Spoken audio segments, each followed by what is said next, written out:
Hillary has been lengthening her excuses as to why she lost the election. She didn't really lose the election. It was stolen from her by, I think it's up to 24 different excuses she has now.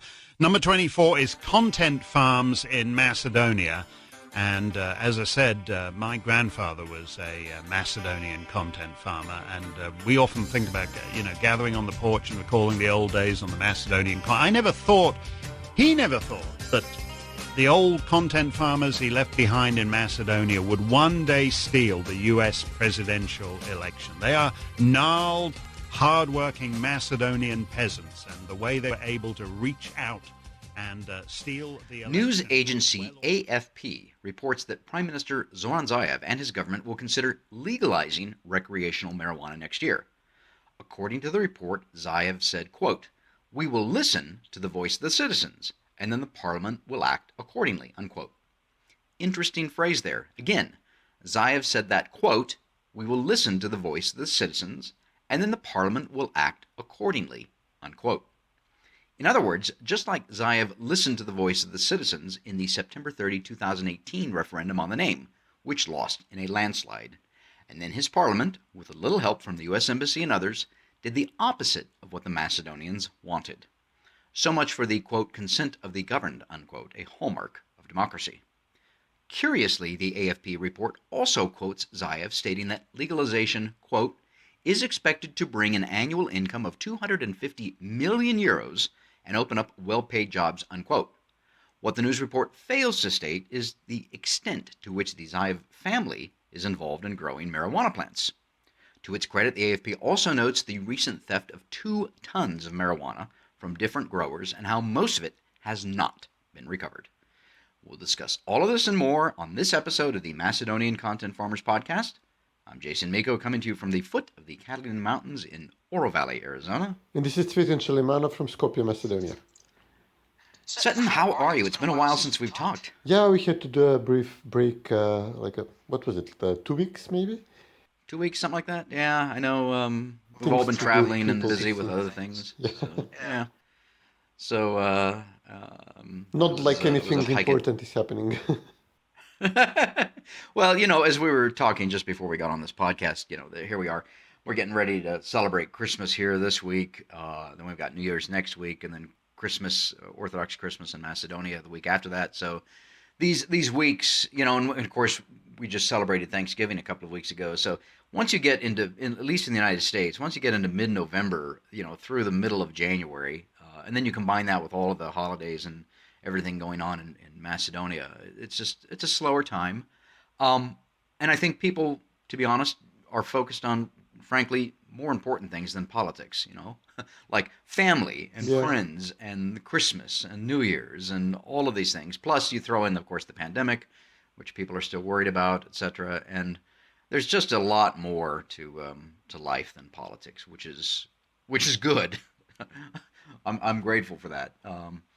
Nevertheless, there are still things going on in Macedonia and around the world that we need to discuss and talk about. And I think as we just introduced this podcast, this is episode 96 of the Macedonian Content Farmers Podcast, and we're recording this on Tuesday, the 22nd of December. This is a little bit, we're going to talk about, a few other things than just, the regular politics and whatnot. We're going to talk about marijuana. And drugs and crime and money and all kinds of good things just before Christmas here. But as I mentioned in the monologue, and that was a good Agence France Presse reporting on the marijuana trade, I guess we call it, or whatever we want to, that's going on. Macedonia. This has been going on for quite some time. We remember, I remember right about, what was his name, Big Mike. Yeah. The big marijuana dealer here in the States that flew in on his G5 or something like that and had a meeting with Zaev. And of course, the Zaev government wanted to cover it up and didn't want to say anything about it. But Big Mike was so busy posting on his social media with the scantily clad women and everything else that the government couldn't keep it down. And so it was reported in the press and whatnot that Big Mike wants to turn Macedonia, and apparently Zoran Zaev wants to turn Macedonia into one big marijuana field. And now they want to make it recreational, legally. But But my understanding, and correct me if I'm wrong, you would know this better than I do, most countries in Europe have not allowed for the legalization of recreational marijuana, correct? Yeah, it's except for the Netherlands, I think it's banned everywhere else. Right. And Yeah, it's not something you do lightly. yeah, because I mean, if we all did it at the same time, I suppose prices would go down across the region. Let's say the whole Balkan countries do it simultaneously.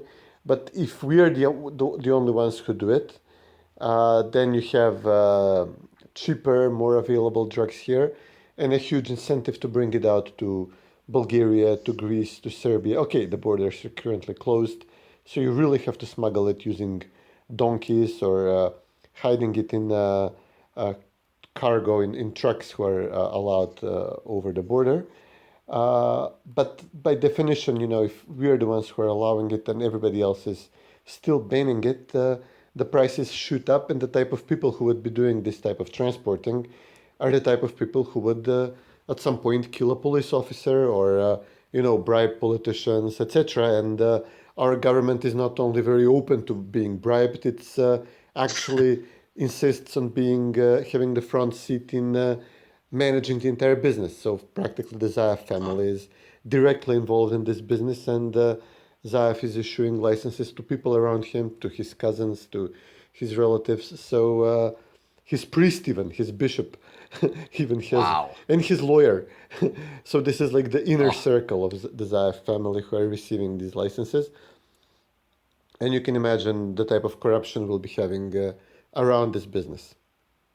Yeah, I mean, it's kind of funny, without getting too deep into the weeds. Las Vegas, of course, famous for gambling here in the state of Nevada in the United States. The whole theory about creating legalized gambling was that you would take crime out of it, and yet anybody with two eyes and two ears knows, and half a brain knows that even with legalized gambling in the state of Nevada, there is so much crime involved.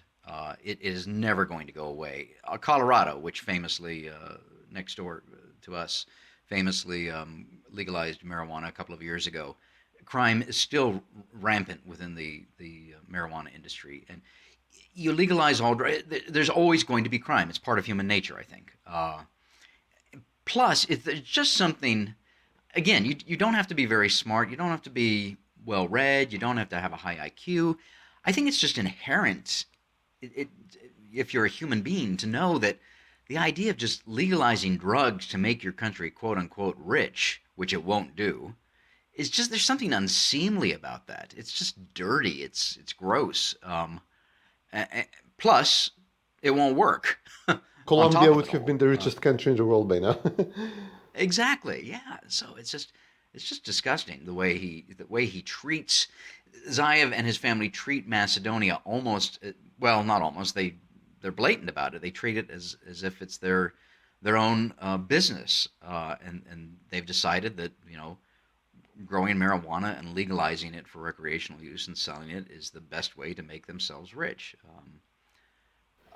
One of the worst businesses in the region, the most criminal business, was tobacco planting and smuggling cigarettes because they carry such a high tax on them. So if you can get them to Italy, for example, using speedboats to Albania and Montenegro, you're instantly rich. And this business just ask Milo Djukanovic. Yeah. So this business was used by politicians, by security, officers, Secret Service people across the region to make millions for them. It was used to bring down Milosevic. The proceeds from this business through Milo Djukanovic were used both by Milosevic to support his wars and then by the coalition against Milosevic, who, U.S. ambassadors would turn a blind eye to facilitate this business and provided that the money were used to bring him down. So this would be the same thing, but at a much higher level. I think we've kind of managed to crack down on the illegal cigarette smuggling because major companies entered this business and borders are largely open now in the region. So, laws, taxes for cigarettes are largely harmonized.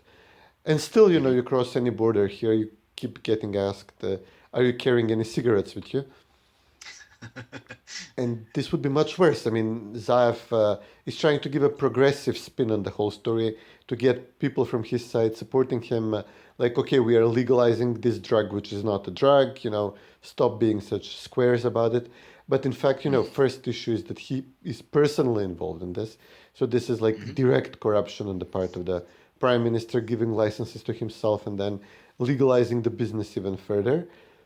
He was giving the licenses on the premise that this is going to be used only for a different type of marijuana used for cannabis oil, and not for the stuff you smoke, but just the stuff you use for pain, like for glaucoma and stuff like that. Now he's reversing this position, and we already have a serious level of crime around us.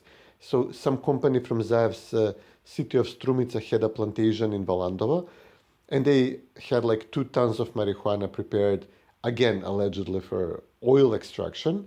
And a bunch of Albanian mobsters from Arachinova, which is a notorious hub for crime around Skopje, they drive into Valandovo, they steal the 2 tons of drugs, they take them to Arachinova, and now Zaev needs to use the police to raid Arachinova, which is a dangerous proposition under any circumstances.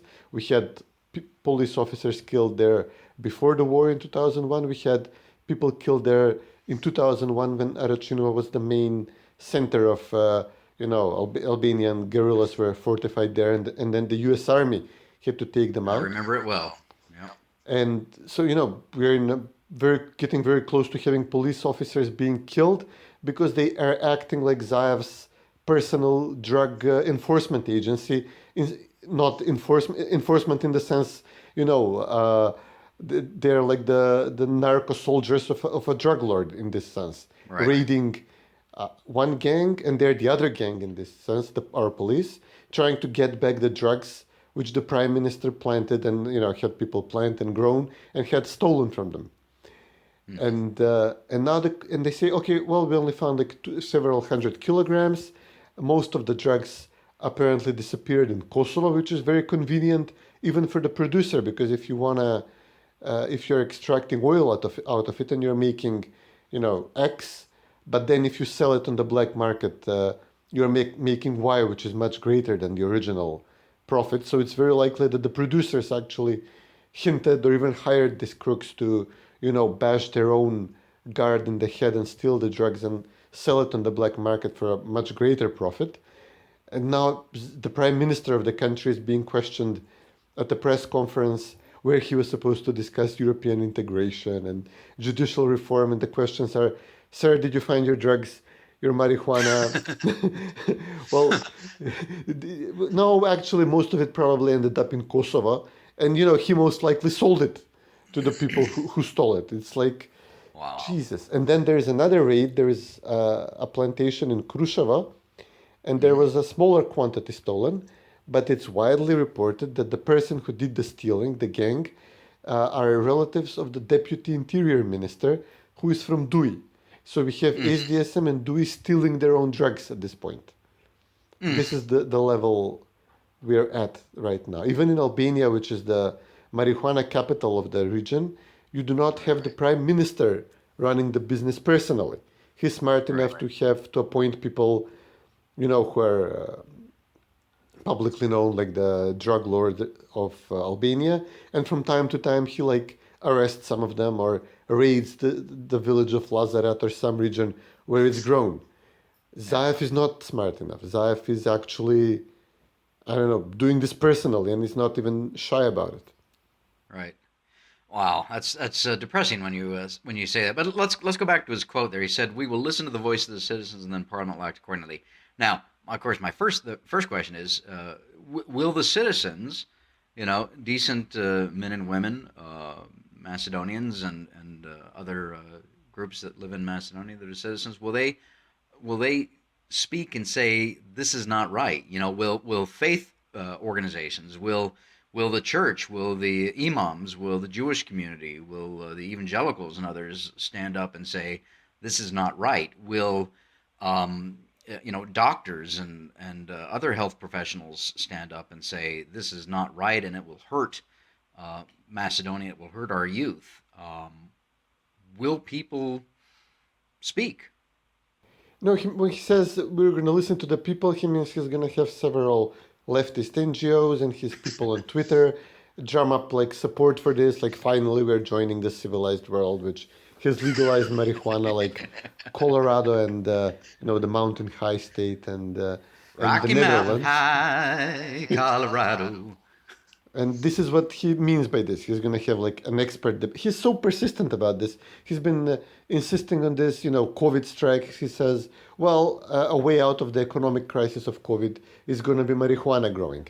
The EU blocks our membership. Well, our way to reform the country after Bulgaria vetoed our membership, it's to grow more marijuana. He actually at some point he started talking that it's a cure for was it autism, or it was something really horrific, like something involving children. God, I can't remember now. It was really bad, like complete snake oil salesman. Like, I'm selling drugs and marijuana, and it's gonna cure your warts and your measles and whatever you have. Yeah. It's really horrific. I mean, he might as well go ahead and say we need to legalize prostitution as well, because that'll bring in a lot of money too. It's just as disgusting and unseemly. It's more disgusting and unseemly and immoral. But that's essentially what he's saying is, let's engage in every vice known to mankind, make it legal because it's going to make money. And to your point about the NGOs and others, who was the far left activist, the member of parliament who was caught with cocaine? Pavle Bogojski, the color generation activist. Yeah, exactly. So yeah, I to your point, I do expect the Soros NGOs, etc., who are all from the left and all very much pro-drug, to speak. But I would hope that the voice of the majority of Macedonian citizens, who are decent and good people and probably think this is a horrible idea and horrified at it, I hope they do speak up and say something, because the way Zoran Zaev is talking now, he's going to just ram this through Parliament at some point next year. And I hope educators will speak up as well, because those that are charged with teaching young children and helping, obviously that starts in the home with the parents, but the teachers have a role in that as well. I hope that they will speak up and say this is just not a good idea at all. Which leads into our next topic, a revision of history. So, of course, obviously that started with the so-called Prespa Agreement, and if you read all 19 pages of it, you'll find how Macedonia is supposed to basically change its school books and history books and textbooks and maps and atlases and everything else, and to suit the Greeks. Now, the Bulgarians obviously have asked for the same thing, and it looks like the education minister has agreed to that, basically saying that the Macedonians are going to revise the history books and the school books beginning next year, I think, or in the fall of next year. What's going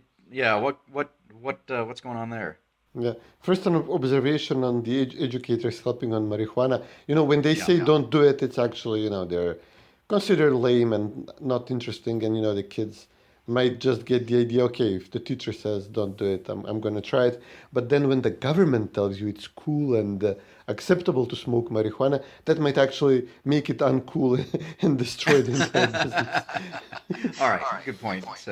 And but then on this other issue, the thing is, obviously, in the Balkans we use education to form the nation, and in any other part of the world, in any other country. Sure, we do it here. Of course. We used to teach American history to young kids. And I'm not sure it used to have a positive spin, I remember, right? Right. Yeah.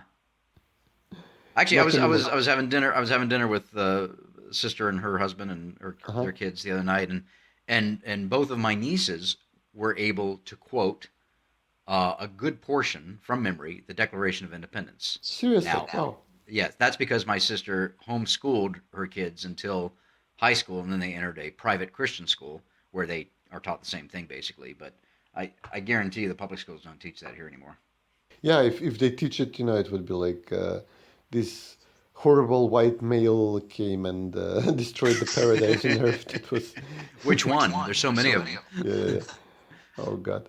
But with all these demands against the government that it does, from Bulgaria, from Greece, that we declare ourselves like a newly invented nation, like artificial nation, on the ruins of the Bulgarian nation or the Serbian nation or the Greek culture and whatever. So eventually, the Zaev government, they just gave up and said, "Okay, we're abolishing history altogether." Oh, They're not now going to they abolish it in full. They want to make it like a geopolitics subject. So they're going to be like right. have history. They're going to add geography to it. Like you study how geography shapes history, and then you add social sciences, civics into the whole thing, and they're going to make like one Uber class out of these three. Then another would be like natural sciences, the rest of geography, I don't know, chemistry, biology rolled into one. Then they would, I don't know, I think they want to roll arts and music into one arts class. But as soon as it might make sense under different circumstances. But as soon as they mentioned it under these circumstances, everybody said, "Okay, yeah, we know what you're doing here."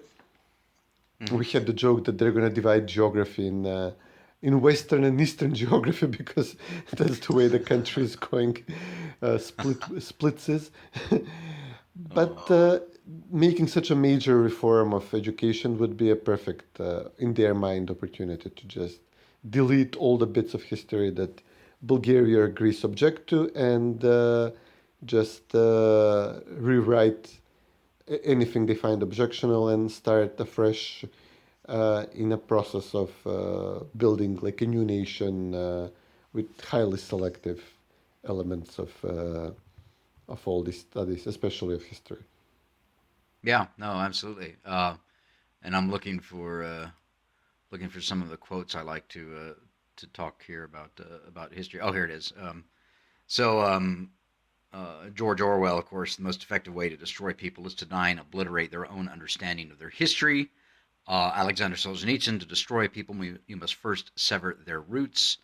Again, Orwell, the past was erased, the erasure was forgotten, the lie became the truth. And then the author, Milan Kundera, in one of his books, he writes, the first step in liquidating a people is to erase its memory, destroy its books, its culture, its history. Before long, the nation will begin to forget what it is and what it was. And I see here the late American sociologist Robert Bellah, 1927-2013, wrote, quote, "Healthy nations must be communities of memory." And that is, and what the government of Macedonia under Zoran Zaev is trying to do is to obliterate that by obliterating the history of Macedonia in the past. Now, is there going to be any open discussion about this, or is this just a kind of a fait accompli and the government's going to rewrite the history books however it wants to? They said it's going to be a transparent process, and now they're pressuring some like poor elementary school principals from across the country to go out on social media and record like a hostage tape saying, "I think minister proposal erase history is good proposal because it will help teach more important stuff to children, more streamlined education." It's horrible. I mean, it's really their PR campaign is as stupid as you can imagine. Just maybe even they're going to use the same people who are going to be out saying, "Legalize marijuana, good for business." Now they're going to say, abolish history, good for education. Well, we can help them out. They can combine it into just one simple phrase to save their PR people some time and some money. It's just marijuana good, history bad. We can just make it really simple. I don't know. Yeah, that's the title of our episode. Actually, I think you just came up with it. You're right. That's it. Yeah. It's marijuana good, history bad. Okay, I gotta. No, or maybe we. I've been warning about her for a while. I mean, she's like a complete yes. product of the Soros gang and Mila Tsarovska, and she would totally jump on board this. I mean, she's actually trying to install now sexual education, and you can just imagine what she's going to put into this, given the fact that she used to work for a far left NGO that dealt with supporting drug legalization. I mean, hard drugs, needle exchanges, stuff like that. HIV, destigmatizing HIV and homosexuality, etc. That those were her priorities in life. Supporting abortion. This is this U.S.-funded NGO where she worked, and you can just imagine, this type of people who used to throw paintballs on monuments of historic figures, what their approach toward history will be, especially now. Even if Bulgaria was not demanding this of them, this would be their preferred course, and now it's become their priority. Right. Well, we will continue to monitor that and see what happens. Of course, the school semester, I should say, in Macedonia ends on the 31st of this month? I think they're the winter break starts at New Year. Yeah. Yeah. So for and 3 weeks. Conveniently, New Year's happens to be on a Friday this year. So. I mean, no way they're going to picks up- organize anything in time for the winter break. It's Yeah.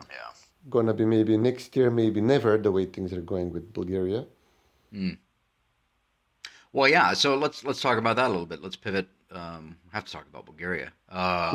So obviously this is We are the end of the contractually year. bound. It's a part of our rider. Yeah. We must talk about, in addition to only blue M&Ms in the green, we must talk about Bulgaria in every podcast. It's a good thing we can joke about this. Well, we can. Where was I? Also, Oh, Bulgaria, Macedonia. Yes, Europe. Good morning, Sunday morning.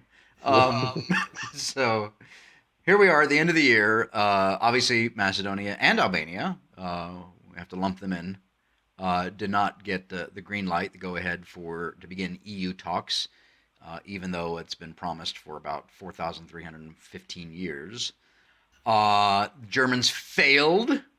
Portuguese take it up in January, or is it the Slovenes first? Is it the Portuguese? I think the Slovenes, I think. The Slovenes pick it up? Okay. I Maybe it's don't the know. Portuguese. Who knows? Anyway, one of those two countries picks up the presidency of the European Union come January 1. They're going to have a hell of a time trying to get this through. The Bulgarian elections are in March, which, of course, as we have talked about and others have talked about, that this is what it's all about. I'm sure there's an element of that there, but there is more than this to it. So probably nothing's going to happen until the Bulgarian elections. And again, these are parliamentary elections sometime in March. I don't have a date for me here in front of me. We'll talk about that as we get closer and whether or not Boyko Borisov's party is going to win, lose, draw, whatever. Where was I going with that? Bulgaria. I don't. Oh, well, there is, and tying this back in with what we were talking about earlier on education, of course. You mentioned, civics and history and things like that. The whole issue of citizenship in Macedonia. Of course, we know the Bulgarians have been offering citizenship to Macedonians if they just swear on a stack of Bibles that at least one of their grandparents was a Bulgarian. I think that's correct. They are asking for Bulgarian origin, and usually it's enough for them that some of your ancestors was a Bulgarian citizen, and everybody's ancestor was a Bulgarian citizen, given the administration of World War II. Sure. The occupation or the administration? So. And by definition, you are you are eligible to claim this, and they would give it to you. Usually no problem. I suppose you were all Turkish citizens, or Ottoman citizens at some point as well. So I think Serbia has the similar clause, but nobody's seeking. I think you just have to say you feel that you were a Yugoslav citizen once, and I was, for example, and you have to just add to this that you have some kind of emotional attachment to the country, but nobody's seeking Serbian citizenship because you don't get, Not an EU member. the perks that come with being an EU member. Right. Well, Yeah. somebody pointed out to Bulgaria that, listen, nobody was asking for your citizenship before you joined the EU. Now everybody is, and Right. you have like almost 90,000 citizenships given to Macedonians. And Bulgaria is now saying, well, listen, we have this many minority members in Macedonia. They consider people who claimed citizenship, if you have already made the statement of Bulgarian origin, that you're a Bulgarian, but, the response often is, well, yeah, but these people all got your citizenship and went to work in Germany and don't care to return either to Macedonia or Bulgaria. So you didn't really gain anything here. So this is the state of play at the moment on this thing. Right. Now, on top of all of this, of course, we add the fact that the Albanians now are agitating for a different type of citizenship that would benefit mostly ethnic Albanians living in Macedonia and elsewhere, I assume. Yeah, they claim that there are like 70,000 Albanians. I mean, they don't say Albanians, but it's understood considering who is proposing this, who have lived in Macedonia since the breakup of Yugoslavia, but still haven't been given citizenship, even though we're exceptionally liberal, especially to Albanians, to gain citizenships. So they think that they now demand changes to the law to make it so that you just have to provide a few witnesses that you have lived in Macedonia, I suppose, since the breakup of Yugoslavia, and you're eligible for citizenship. So sometime, I can maybe vouch for you and we get somebody else and we can get you a citizenship claiming that you've lived here non-stop since the breakup of Yugoslavia. And actually, you would be eligible under any reasonable circumstances. But we already have this huge number of floating dual, triple citizens between Macedonia, Kosovo, and Albania. And this could just make it even more rampant, this abuse of citizenships. But on the other hand, as Zaev now depends on Albanian voters, he would completely be open to doing this. Yeah. As a philosophical matter, I'm opposed to the idea of having more than one citizenship. I only have one citizenship. I am eligible, according to Hungarian law, to claim Hungarian citizenship. But on a philosophical level, I'm opposed to it because I believe you can only be loyal to one country at a time. If you have 2 or 3 or more citizenships, then you have divided loyalties. It's simple math. It's a fact. And which one takes priority? And then, if you are living in state X and have citizenship in state X and state Y, and living in X, but you feel more affinity to Y, and the two countries go to war, then you would be kind of an enemy combatant within your own state. So, I can understand why people do it. I don't like it, to be honest. I'm not going to do it. But that's for each state on its own to decide. I mean, we see that here. We famously have a lot of wealthy people here that are picking up citizenship in the EU through Cyprus and other countries because they've got money and they can, and they don't owe allegiance to the United States. I'm thinking of one in particular, Eric Schmidt, formerly of Google, the billionaire. Yeah, and these people don't feel loyalty or affinity for the United States, which basically allowed them to become billionaires in the first place. And you see the Hollywood crowd, of course, every time, when Trump's elected, they say they're going to leave for Canada. Of course they don't. But they could easily pick up citizenship in other places and leave.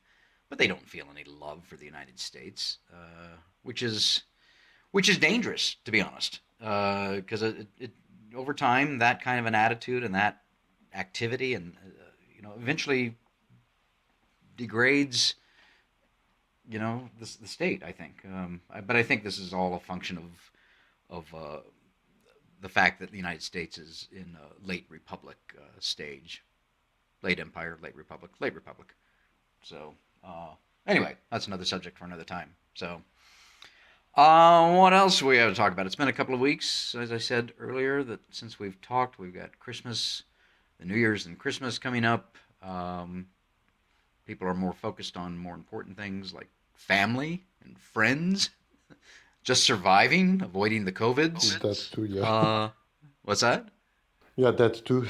Yeah. The surviving. What the numbers I think have gone down a teeny tiny bit in Yeah. Macedonia.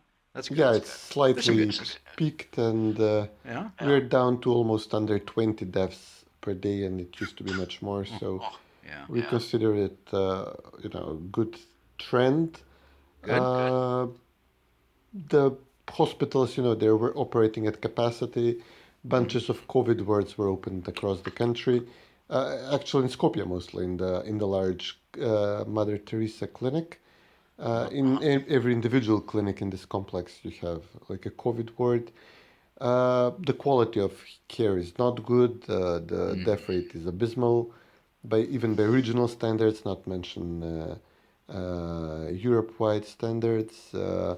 We are going cap in hand around the region begging for vaccines. So now Bulgaria offered to give us like 10%, I think, of their share of vaccines, because somehow we ended up last in the pecking order of countries who would get the vaccines. I think Greece is also offering vaccines, but I wouldn't take anything from them, honestly. But yeah, our healthcare minister is literally going like a beggar across the region and asking for, spare vaccine, buddy, or something like that. It's really horrible. But we're open. I mean, other countries are much more closed. Malls are open, restaurants are open until 6 now. Cafes are open until 6 p.m. Yeah, but you can still, eat outside, drink, stuff like that. And people are ignoring the don't congregate on the town square for the Christmas market order. Everybody does this. While across the region, this is not the case. They're much more closed. So we used to be among the stricter countries. Now we are among the more lax countries in upholding the restrictions. All right. Well, and I'm using air quotes here, the science says that if you wear a mask, you keep your distance, you're not out, you're not going out clubbing at 2 a.m. with 300 other people. If you do all these things, you lower your risk. And that, to me, that sounds reasonable. I don't know if closing the bars and restaurants at 6 p.m. as opposed to 9 or 10 p.m.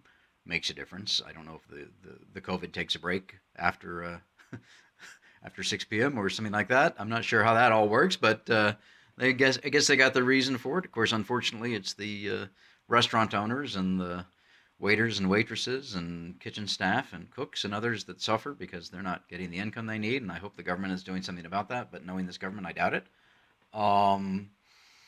But that's good news, as I said, that the numbers are going down a little bit. Hope they continue to go down. Is there a price? Does the health ministry or the government or whoever, have they created a list of who gets the vaccine first once it starts coming in? They're not there yet. We still don't have those scenes like in the US. Okay, why are you giving to the politicians first? Give it to the doctors. But it's gonna come soon, I guess. I think we're back in the pecking order, but how far can we be? I mean, we only need like a few 100,000 doses, and it's gonna come soon. But I don't think they've already announced what they're gonna do about it. At this point, the government is preoccupied with satisfying different lobbying interests. So every day they declare, okay, we give X to, the latest is like language schools. We give Y to restaurant and bar owners. So basically, they're open corruption here. Chambers of commerce come, demand money. Zaev gives them money, then splits some of it between himself, his cousins. It's absolutely absolute corruption, and this is why this entire thing is so popular with the political class. They love it. I mean, they're borrowing money like there is no tomorrow, and they're handing it out to whoever bribes them the most. Yeah, well, borrowing money. They're borrowing money from future generations by expanding the public debt, of course, which is what we're doing here, which is, I think, what all countries are doing. There's a certain in a unprecedented time like a health crisis like this. There can be a certain understanding for that, but we just passed a $900 billion relief bill on top of the one that was passed in the spring. I don't know how. I think that was $3 trillion. I can't remember. Anyway, our debt is now $26 trillion, and the economy is only $21 trillion. So you do the maths, as our British friends say. But of course, nobody's ever gonna after this. Nobody's gonna call for raising taxes or trying to figure out other ways to lower government expenditure. That's just not the way it works. And of course, that's all empires, kingdoms, principalities, duchies, states, etc. collapse because you can't print or mint your way to prosperity. It just doesn't work. But anyway, that's another subject for another time. What else we got here? I don't have a farmer's pick. I need to get back up on my game on that. I know we've talked about we're going to redo the intro to this podcast, and we will do that. We said that, I think, I said that a month and a half ago, and I promise we will do that new intro for the new year as we put 2020 behind us. As we put 2020 behind us, we need to get a website put up. We have some housekeeping issues, I guess, the way to put it, here at the Macedonian Content Farmers Podcast. But first I have to clear up actual housekeeping. I understand. Fix this and replace the light bulb over there. The joys of home ownership. Exactly. Yeah. Which reminds me, I am actually still working here. It's 10:30 in the morning on the 22nd of December. We've still got a ton of work to do, which is good. I'm grateful. That's the one thing. One thing that maybe we can end this way. I've been very conscious this year, especially, of the many blessings that I have been given, and not just me, my family, friends, and others. I've known people that have had the COVIDs and have survived, and I'm grateful for that. I'm grateful for the work that I've had this year, and that we continue having a lot of work with our clients. I'm grateful for all that, and I think that's a good way to end the year in this podcast next week with an attitude of thankfulness and gratitude, as I've written about and as we've talked about many times before. Next week, I guess we'll see. Like I said, the first is on a Friday. We'll see what kind of a podcast we can get in. Any closing thoughts there?